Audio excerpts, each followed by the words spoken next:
Assalamualaikum warahmatullahi wabarakatuh. Perkenalkan, nama saya Firna Triana, NPM 41922200005, mata kuliah Teknik Pelaksanaan Perkerasan Jalan, Teknik Sipil B2. Di sini saya akan mempresentasikan apa yang ada di dalam materi Teknik Pelaksanaan Perkerasan Jalan. Yang pertama ada persyaratan pondasi jalan. Pondasi jalan terdiri dari lapisan yang harus memenuhi standar tertentu agar dapat mendukung beban lalu lintas dengan baik. Persyaratan utama pondasi jalan meliputi satu, sifat mekanis dan fisik material.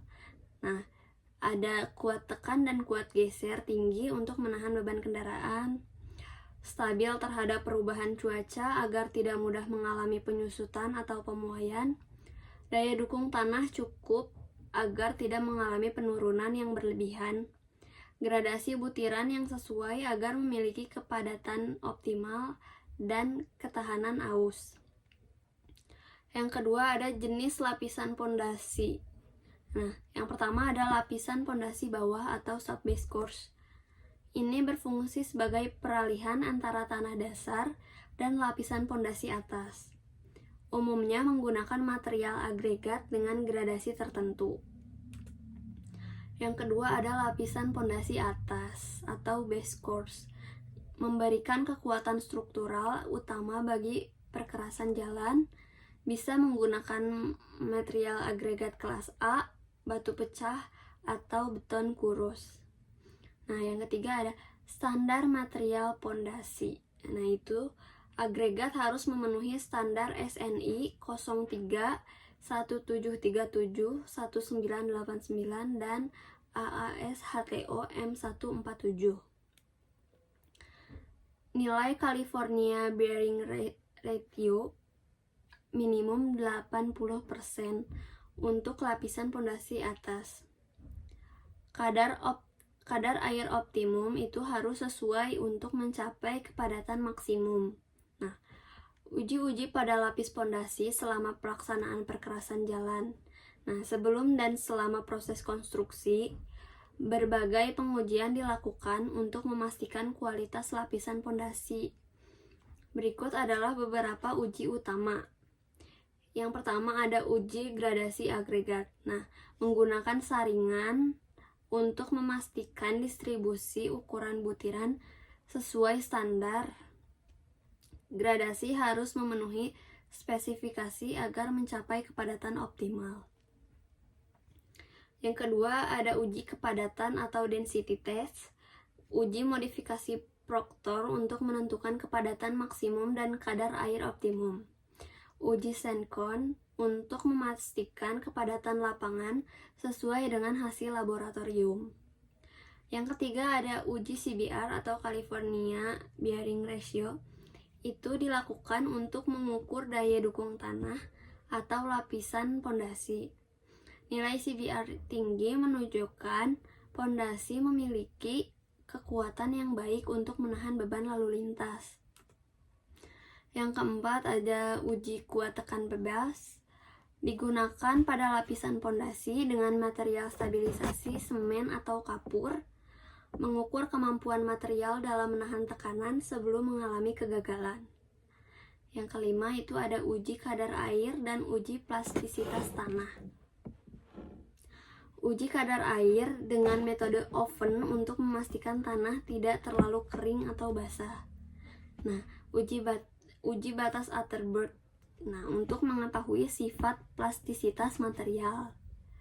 Yang keenam ada uji ketahanan aus. Ini untuk mengetahui ketahanan agregat terhadap gesekan dan keausan. Agregat dengan tingkat keausan rendah memiliki daya tahan lebih baik terhadap lalu lintas. Yang ketujuh ada uji daya dukung dengan DCP. Nah, digunakan untuk mengukur kekuatan lapisan pondasi secara langsung di lapangan untuk memastikan pondasi sudah cukup kuat sebelum lapisan perkerasan. Karakteristik agregat perkerasan jalan. Nah, Agregat adalah material utama dalam perkerasan jalan yang berfungsi sebagai bahan pengisi dan penahan beban lalu lintas. Karakteristik agregat sangat mempengaruhi kinerja perkerasan jalan, baik dalam hal kekuatan, daya tahan, maupun stabilitasnya. Berikut adalah penjelasan lengkap mengenai jenis, sifat-sifat, produksi, dan pengujian agregat dalam konstruksi jalan raya. Nah, jenis agregat itu ada agregat diklasifikasikan berdasarkan beberapa faktor seperti ukuran, sumber, dan bentuknya. Nah, berdasarkan ukuran, yang pertama itu ada agregat kasar. Nah, agregat kasar ini ukurannya partikel lebih besar dari 4,75 mm. Contohnya kerikil atau batu pecah. Nah, digunakan sebagai lapisan dasar dan lapisan permukaan dalam perkerasan jalan. Yang kedua ada agregat halus. Nah, ukuran partikel ini kurang dari 4,75 mm, tetapi lebih besar dari 0,075 mm. Contohnya itu ada pasir alam hasil pemecahan batu. Nah, berfungsi mengisi rongga antara agregat kasar untuk meningkatkan kepadatan campuran. Yang ketiga ada filler atau bahan pengisi. Nah, partikel ini berukuran lebih kecil dari 0,075 mm. Contohnya semen, abu batu, dan debu kapur. Berfungsi meningkatkan stabilitas campuran aspal. Nah, berdasarkan sumbernya, yang pertama ada agregat alam. Diperoleh langsung dari alam tanpa pemrosesan signifikan. Contohnya ada kerikil sungai dan pasir alami. Nah, biasanya digunakan dalam beton atau sebagai lapisan pondasi jalan.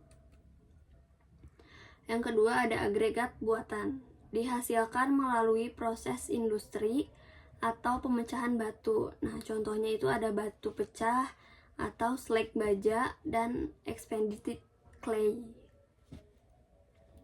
Digunakan dalam proyek perkerasan yang membutuhkan agregat berkualitas tinggi. Nah, berdasarkan bentuk dan struktur dan tekstur permukaan,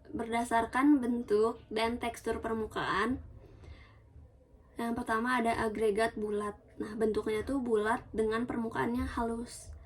Contohnya kerikil sungai. Nah, kurang baik untuk perkerasan karena daya ikatnya rendah. Kedua, agregat bersudut. Nah, bentuknya tuh bersudut dengan permukaannya yang kasar. Contohnya batu pecah hasil pemecahan, baik untuk perkerasan karena meningkatkan stabilitas campuran. Sekian presentasi dari saya. Terima kasih. Wassalamualaikum warahmatullahi wabarakatuh.